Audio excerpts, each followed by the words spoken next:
नमस्कार दोस्तों, मैं अमोल कासर आपका स्वागत करता हूं। दोस्तों बहुत दिनों बाद मैं बीकॉम और बीबीए का एक लेक्चर लेके आपके सामने जुड़ा हूं अकाउंट्स का। सिमिलर कंसेप्ट थे, इसीलिए दोनों का ही एक मर्ज में लेक्चर बना दिया है, मर्ज करके। सो दोनों ही बच्चों के लिए यूजफुल रहेगा, ध्यान से देखिएगा। बहुत छोटा लेक्चर रहेगा, इफेक्टिव लेक्चर रहेगा, ताकि आपका भी टाइम वेस्ट ना हो और कुछ नई बातें आपको समझ जाए।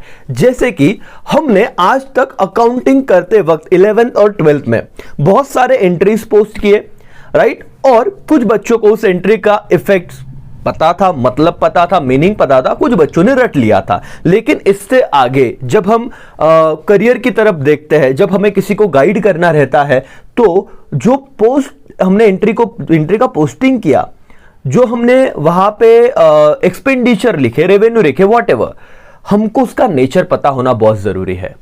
आज के लेक्चर में दोस्तों हम लोग पढ़ने वाले हैं capital revenue and defer revenue expenditure के बारे में। Capital expenditure, revenue expenditure and defer revenue. अब कुछ बच्चे बोलेंगे सर हमको पता है ना। देखो, जो मोर देन बेनिफिट देते हैं कैपिटल, लेस देन 1 ईयर का करंट ईयर बेनिफिट वाला रेवेन्यू, और डेफर रेवेन्यू थोड़ा थोड़ा आता है। ऐसे नहीं चलेगा, डिटेल में हमको डिस्कस करना पड़ेगा कि एक्चुअली कैपिटल एक्सपेंडिचर है क्या, रेवेन्यू एक्सपेंडिचर है क्या। आई नो आपको नॉलेज है, लेकिन उस 10% को अब थोड़ा पॉलिशिंग करना है और अच्छे से समझना है। जैसे कि दोस्तों मोटे मोटे तौर पे आप लोगों को पता है कि रेवेन्यू नेचर के जितने भी आइटम है, मोटे मोटे तौर पे कहां पे जा रहे हो, ट्रेडिंग और P&L में। मतलब अगर आपने 11th और 12th में ट्रेडिंग का ट्रायल बैलेंस से अगर आपने बैलेंस शीट फाइनल अकाउंट बनाया है, trading, P&L and balance sheet, तो एक चीज अगर मैं बताऊं ना कि आपको ऑलरेडी अगर पूछा कि give examples of revenue expenditure के, आप दे सकते हो। एग्जांपल दीजिए कैपिटल एक्सपेंडिचर, और क्या एग्जांपल आप लिखोगे, आप दे सकते हो। और इवन डेफर रेवेन्यू, उसको तो अलग से मैं लास्ट में बताऊंगा, बहुत ही इजी कंसेप्ट है और एक अच्छे एग्जांपल के साथ मैं आपको क्लियर करा के दूंगा, जो आप नहीं किया है। डोंट वरी, सब चीजें होगी, लेकिन कंडीशन है लास्ट तक जुड़े रहना, आपका ही फायदा है। सर और मैडम, जब मैं पूछता हूं कि यार रेवेन्यू एक्सपेंडिचर बताना, तो आपने क्या करना है, कुछ करना नहीं है। ट्रेडिंग और P&L के जो डेबिट साइड है उसकी जगह पे जाके देखना, मुझे बताना चलो सैलरी कहां पे आता है। आप कहोगे सैलरी सर P&L में जाता है, डेबिट साइड को। ओके, मैंने कहा टेलीफोन बिल कहां पे आता है, पेड किया, तो आप कहोगे सर टेलीफोन बिल ना प्रॉफिट एंड लॉस अकाउंट के डेबिट साइड को आता है। Very good. अच्छा, वेजेस कहां पे जाता है, आप कहोगे सर वेजेस जाएगा ट्रेडिंग के डेबिट को। ओके, सैलरी एंड वेजेस कहां पे जाएगा, आप कहोगे P&L के डेबिट को, एंड सो ऑन। डिप्रिसिएशन वगैरह जितना भी मैंने अमाउंट लिया, मतलब एक चीज मैं आपको कह दूं कि आज के बाद चलो रेवेन्यू एक्सपेंडिचर क्या है ये नहीं पता, लेकिन आपको एग्जांपल पूछा ना, अपने आंखें बंद करने का, जितना ट्रेडिंग का डेबिट और जितना P&L का डेबिट, जितने भी आपको नाम याद आए ना, वो सारे एग्जांपल है रेवेन्यू एक्सपेंडिचर के। और अगर मैं कैपिटल एक्सपेंडिचर की बात करूं, तो मोटे मोटे तौर पे बैलेंस शीट में जो असेट साइड को आप जो परचेस करते हो, कोई असेट, बिल्डिंग परचेस कर लिया, फर्नीचर परचेस कर लिया, राइट, तो ये जो एक्सपेंडिचर किया था, वो एक दो एग्जांपल जो असेट साइड को लिखे वो आप दे सकते हो क्या, कैपिटल एक्सपेंडिचर में। और सर अभी भी मैंने ये बताना चालू नहीं किया कि डेफर रेवेन्यू और कैपिटल और रेवेन्यू एक्सपेंडिचर है क्या, लेकिन ये आपने किया था कि आप लोगों ने ऐसे उस चीज को समझा था क्या। And what is defer revenue expenditure, एक पार्ट जाता है आपके P&L में और एक पार्ट रहता है बैलेंस शीट में। कैसे समझना है तो एंड तक लेक्चर देखिए। अब मैं आता हूं मेरे पहले पॉइंट पे, what do you mean by capital expenditure. दोस्तों वैसे तो मैं आपको जनरल बताऊंगा और वो आपको समझेगा भी, बट क्योंकि आपको बीबीए बीकॉम में टेक्स्ट बुक के लैंग्वेज को भी समझना जरूरी है, उसको इंटरप्रेट करना जरूरी है और वैसे लिखना भी जरूरी है, इसलिए मुझे इस टेक्सचुअल फॉर्म में भी पढ़ाना पड़ेगा और आपको हर एक लाइन समझानी पड़ेगी। एटलीस्ट कैपिटल और रेवेन्यू तो भी बताऊंगा मैं, और डिफर्ड रेवेन्यू मेरे एग्जाम्पल के आपकी कंसेप्ट क्लियर करा के दूंगा। सो पूरा लेक्चर ध्यान से देखिए, क्योंकि ना कुछ कुछ पॉइंट पे मिसकंसेप्शन भी बच्चों को हो रहे हैं कैपिटल और रेवेन्यू नेचर, और आज के लेक्चर के बाद ये नहीं होगा। नाउ पे अटेंशन, क्या है sir, what do you mean by capital expenditure. ध्यान से सुनिएगा दोस्तों, क्योंकि इंटरव्यू में ये सवाल पूछे जाते हैं और बच्चे बहुत गलतियां करते हैं। The business organization may purchase an asset that is meant for facilitating the business operation. As such, this asset will have its useful working life beyond one accounting year. चलो आपकी दो बातें तो यहां पे दिख गई सर।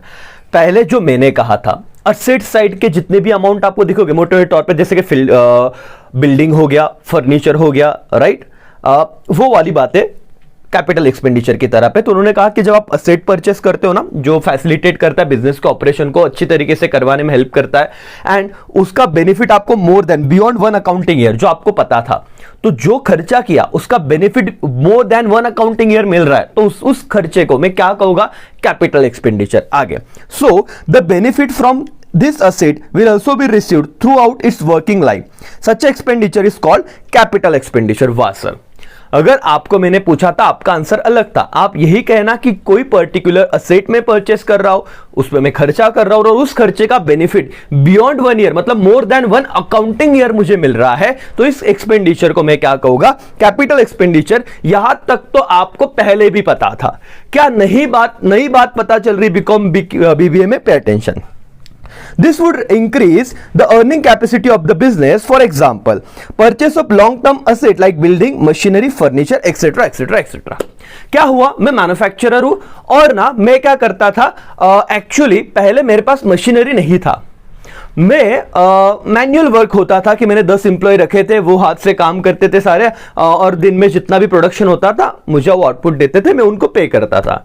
लेकिन अब मुझे पता चला कि अगर मैं 10 लाख का मशीनरी लेता हूं तो मेरा बहुत सारा सैलरी जाने से बचेगा और लॉन्ग टर्म केस में मेरा प्रोडक्शन बढ़ जाएगा, क्वालिटी बढ़ जाएगा, जो एरर्स होते हैं ह्यूमन एरर्स वो कम हो जाएंगे, एंड सो ऑन। मेरे लिए विन विन सिचुएशन था। तो मैंने क्या किया, 10 लाख का मशीनरी ले लिया जो अगले 10 साल तक मेरे बिजनेस में रहने वाला है। तो ये जो खर्चा मैंने किया इसका जनरल एंट्री तो आप कर दोगे, machinery to cash, debit what comes in, credit what goes out, real account है दोनों।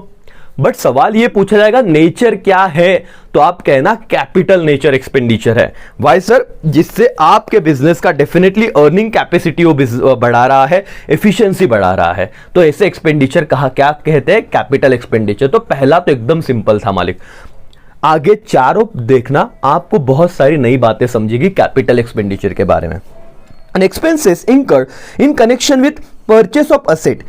Any amount spent on purchasing asset like legal expenses incurred while purchasing building, okay, transporting it, transportation charges of machinery or furniture purchase, or making asset usable, installation of machinery or computer etc. are capital expenditure. बहुत ही important बात बताइए दोस्तों, ध्यान से सुनना। मैंने एक machinery खरीदा 10,000 रुपए का, ओके, ये कैपिटल एक्सपेंडिचर में आएगा क्या? Answer is yes sir. जब मैंने 10,000 का मशीनरी खरीदा कैपिटल एक्सपेंडिचर में आ जाएगा। लेकिन वो मशीनरी मैंने मुंबई से खरीदा था, वो नासिक में आया था, तो ट्रांसपोर्टेशन चार्जेस भी लगे। मुंबई टू नासिक लाने के लिए उसे 1,000 रुपीज लगे। कितने लगे? 1,000 रुपीज। चलो, मुंबई से नासिक तो लेके आए और उसको इंस्टॉल करने के लिए उनकी टीम आई जिस कंपनी से खरीदा था, और उन्होंने 500 रुपीज लिए। कितने लिए? 500 रुपीज लिए।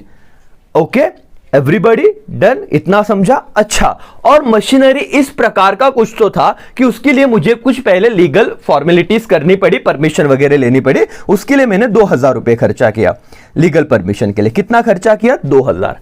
अब आपका सवाल, मे भी आपको कॉम्पिटेटिव एग्जाम, प्रोफेशनल एग्जाम में भी ये काम में आ सकता है। सवाल ये है कि बताइए, लीगल एक्सपेंडिचर है 2,000, मशीन का कॉस्ट 10,000, ट्रांसपोर्टेशन है 1,000 और इंस्टॉलेशन चार्जेस है 500। तो आपका कैपिटल एक्सपेंडिचर कितना है? ध्यान से सुनना। चलो, जो बच्चे देख रहे हैं मुझे बताओ, तो बताओ, मतलब लिख लो आंसर, मन में एक फिट कर लो। 2,000, 10,000, अच्छा, देन आफ्टर 11,500 और पूरा का पूरा 13,500। सो आंसर इज ऑल 13,500 मित्रों। क्यों? सेकेंड पॉइंट को ध्यान से पढ़ना। क्या कहा है? An expenses incurred in connection with purchase of asset. क्या हो? Any amount spent on purchasing asset. जैसे लीगल एक्सपेंडिचर, जैसे मैं बिल्डिंग परचेस कर रहा हूं, मुझे पहले कुछ लीगल बोलते हैं फॉर्मेलिटीज को कंप्लीट करना पड़ा। क्या वो खर्चा रेवेन्यू में जाएगा कि कैपिटल में? आंसर इज कैपिटल में। सर, मैंने असेट तो खरीद लिया लेकिन ट्रांसपोर्टेशन कॉस्ट लगा, खरीदने से लेके मेरे क्या ना इंडस्ट्री तक आने को, मेरे फर्म तक आने को, transportation cost is your capital expenditure, and उसको इंस्टॉल करने के लिए खर्चा लगा, क्या रेवेन्यू में डाल दूं क्या? नहीं sir, it is again what? Capital expenditure. तो ये याद रखना, बहुत सारे बच्चे यहां पे गलतियां करते हैं। तो इंस्टॉलेशन चार्जेस, ट्रांसपोर्टेशन, उस मशीनरी का वहां तक लेके आने तक, न्यू मशीनरी खरीदा है तो मालिक ये सब कहां पे जाता है? कैपिटल एक्सपेंडिचर में आता है। जो बच्चे सिर्फ 10,000 बोल रहे थे, आंसर गलत है, क्योंकि ये तीनों चीजें जाती है। तो रेवेन्यू और कैपिटल में बस यहां पे गलती मत करना। आप सीए फाउंडेशन या सीसीटी या कोई भी एग्जाम दे रहे हो सीएमए की, ये वाला क्वेश्चन आपको लॉजिकली और कंसेप्चुअली क्लैरिटी चेक करने के लिए पूछ सकते हैं। क्या ये वाला पॉइंट समझा क्या एवरीबॉडी? यस और नो? हाँ सर। तो पेपर में आएगा तो उतना ध्यान में रखना। Expenditure on improvement of asset which would result in better profit earning capacity. हाँ सर, ये भी एक बात है जो आपको 12th में आपके टीचर ने बताई होगी कि ऐसे कुछ खर्चा किया। एक मिथ आपको बताओ, ये वाला देखो, following are not relevant for determining expenditure is capital nature or not. जैसे कि मैंने आपको बताया, बेटा ध्यान दो, क्या आपने मिसअंडरस्टैंडिंग करके रखा है? बहुत टू वे, मतलब ये मैं डिस्कस कर रहा हूं तो आपको ही मजा आएगा। क्या है, एक एक्सपेंडिचर है 1 लाख का और एक एक्सपेंडिचर है 1,000 का। कौन सा कैपिटल नेचर का एक्सपेंडिचर लगता है? हमारा साइकोलॉजी इससे बन चुका है 11th-12th में अकाउंटिंग करते करते कि जो बड़ा अमाउंट रहेगा वो कैपिटल नेचर रहता है, जो छोटा अमाउंट रहता है वो रेवेन्यू नेचर रहता है। सर क्यों इतना टेंशन लेने का? यस और नो? ये गलत है। अगर ये 1,000 का खर्चा मैंने किया और वो मेरे मशीनरी का यूजफुल लाइफ बढ़ा रहा है, मेरा अर्निंग कैपेसिटी बढ़ा रहा है, मेरे परफॉर्मेंस को इनहांस कर रहा है, तो ये 1,000 भी किस नेचर में आ जाएगा? कैपिटल नेचर के एक्सपेंडिचर में आ जाएगा, इररिस्पेक्टिव अमाउंट छोटा है। तो आप इसमें बाइफिकेट मत करना। यहां पे देखो ये लाइन, क्या आपको समझ रहा है क्या? और आपको अच्छे से समझ रहा है? प्लीज अपने सारे दोस्तों को बोलो भाई एक बार पूरा लेक्चर देख ले करके। Expenditure on improvement of asset which would result in better performance और बेटर अर्निंग कैपेसिटी, उस एक्सपेंडिचर को मैं क्या कहूंगा? Capital expenditure. मालिक समझ में आ रहा है क्या? Now 4th point, expenditure acquired expenditure incurred to acquire right to carry out business such as cost of patent और copyright वगैरह वगैरह। एक इंटरव्यूअर ने आपको पूछा, देखो मैंने कॉपीराइट खरीदा है, पेटेंट खरीदा है बिजनेस चलाने के लिए, कौन सा एक्सपेंडिचर होगा? बिंदास बोलने का, दिस इज कैपिटल एक्सपेंडिचर मालिक। वन टाइम ना, मतलब वो आपने ऐसा खर्चा किया जिससे आपका बेनिफिट लॉन्ग टर्म मिलने वाला है। नाउ ये 4 पॉइंट जब मैंने बताए दोस्तों, क्या आपकी थोड़ी बहुत बातें क्लियर हुई क्या कैपिटल एक्सपेंडिचर से रिलेटेड? हाँ सर, लेकिन कुछ मिसअंडरस्टैंडिंग्स आपको दूर करना पड़ेगा। सबसे पहले, फॉलोइंग आर नॉट रिलेवेंट, ये बातें रिलेवेंट नहीं है ये ढूंढने के लिए कि कैपिटल एक्सपेंडिचर है कि नहीं। पहला, द अमाउंट ऑफ स्मॉल और बिग, जैसे मैंने आपको बता दिया कि 1 लाख जनरली हम सोचते हैं, 11th-12th में हमने यही किया है, बड़ा अमाउंट हुआ हमको लगता है कैपिटल नेचर, हम सीधा बैलेंस शीट असेट साइड को पोस्ट करते हैं। बट छोटा अमाउंट भी कैपिटल एक्सपेंडिचर हो सकता है अगर उसका नेचर, जैसे मैंने कहा ना 3rd पॉइंट में, अगर वो अर्निंग कैपेसिटी बढ़ा रहा है, थोड़ा बहुत मशीन का कुछ ऐसा मैंने काम कर दिया जिससे परफॉर्मेंस बहुत ज्यादा बढ़ गया, तो कौन से नेचर में चला जाएगा? Capital. Yes sir. Manner of payment, lump sum और इंस्टॉलमेंट। अच्छा, 1 लाख को मैंने वन टाइम दिया तो कैपिटल, एंड 2-2 हजार करके दिया तो रेवेन्यू, ऐसे होगा क्या? नहीं सर। अगर भले मशीनरी मैंने 1 लाख की थी और मैं उसको हफ्ते में, महीने में 2-2 हजार करके दे रहा हूं, तो उसे रेवेन्यू ट्रीट नहीं होगा। तो वन टाइम और इंस्टॉलमेंट के बेसिस पे भी आप रेवेन्यू और कैपिटल का ट्रीटमेंट मत देखना। And the source of payment, whether received in form of profit और from sale of asset, it doesn't matter. अगर वो कैपिटल एक्सपेंडिचर है तो बट ऑब्वियस उसको वैसे ही ट्रीट किया जाएगा। तो आपके पास जितना नॉलेज था उसको मैंने थोड़ा फिनिशिंग दिया और थोड़ी बातें ऐड की। Capital expenditure done.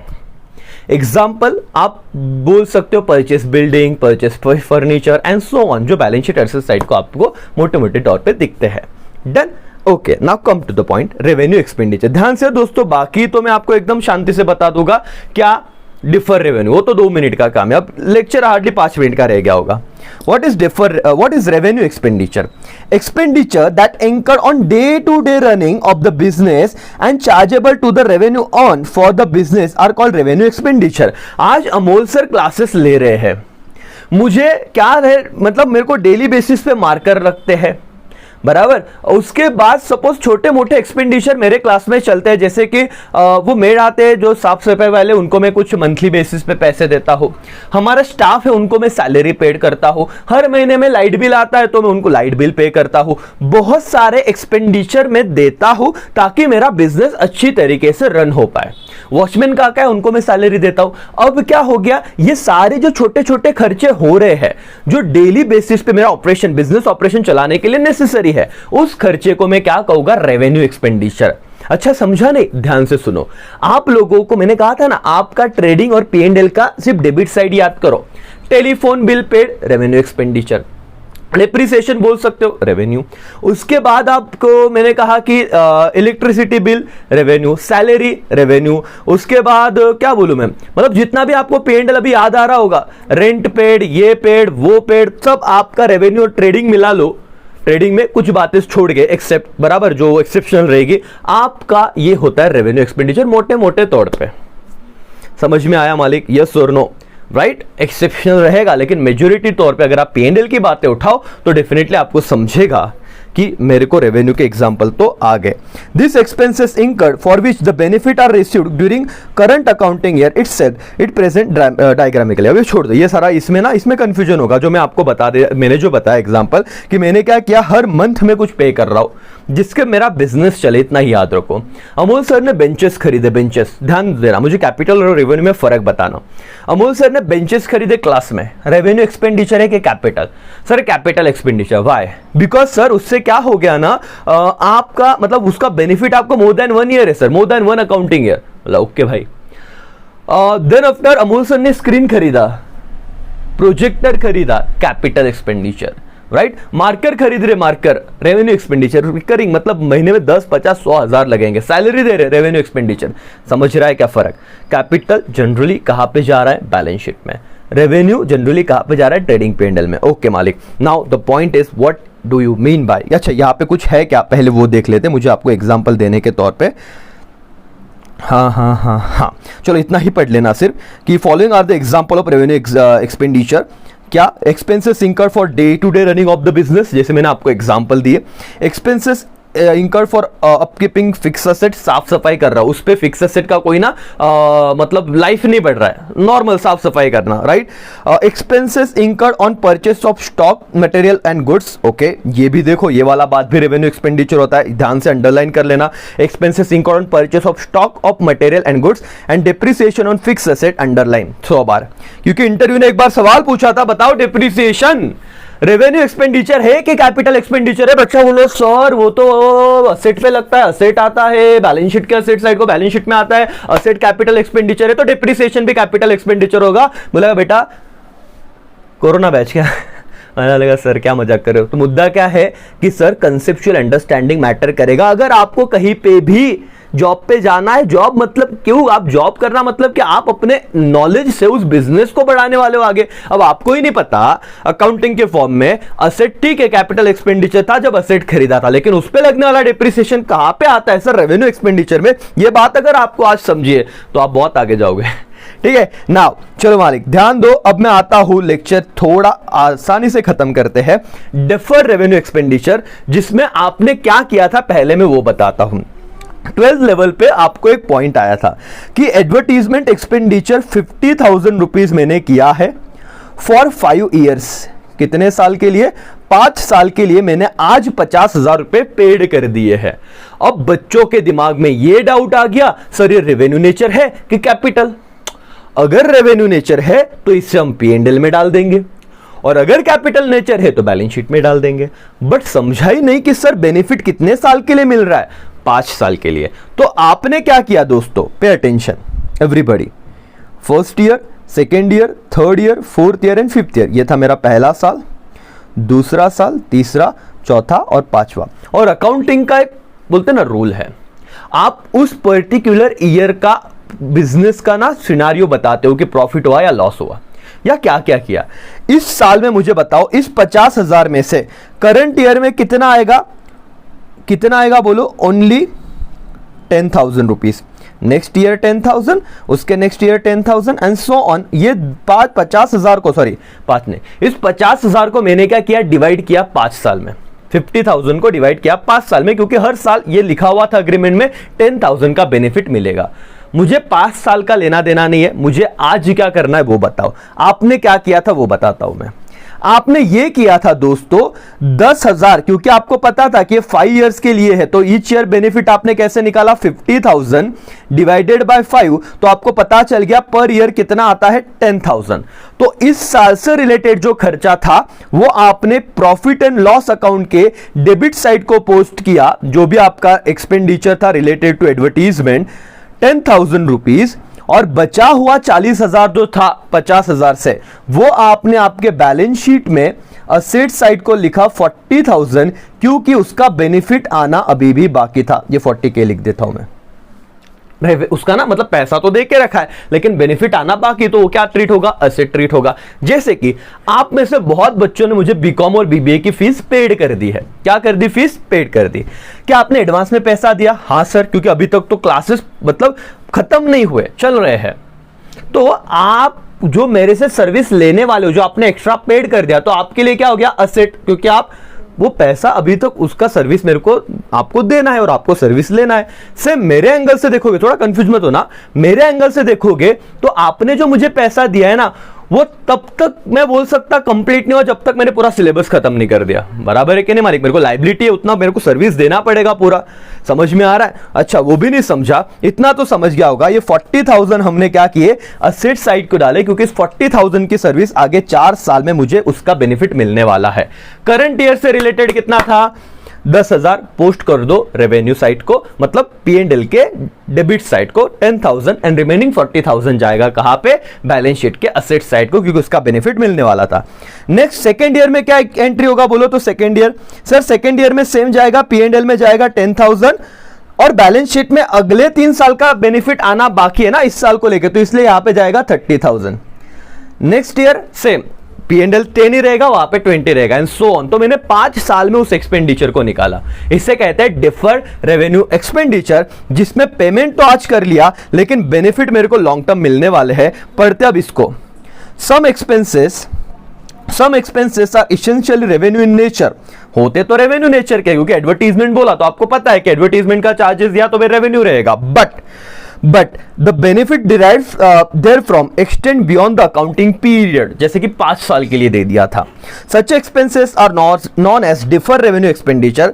Typically such expenses are revenue expenses where the amount involve are large. For example, यहाँ पे मैं टूथपेस्ट कंपनी ने एडवर्टीजमेंट की बात की है कि अगर उसने कुछ बड़ा, मेरा एग्जाम्पल ले लो, 50,000 मैंने दे दिए एक साथ, लेकिन वो हर ईयर के कितने थे, 10,000। तो वैसे मैंने उसको बाइफर्केट किया। जो 10,000 का था अमाउंट, उसको देखो इन्होंने 66 लाख दिए थे रादर, पहले साल के 3 थे, नेक्स्ट ईयर के 3 थे।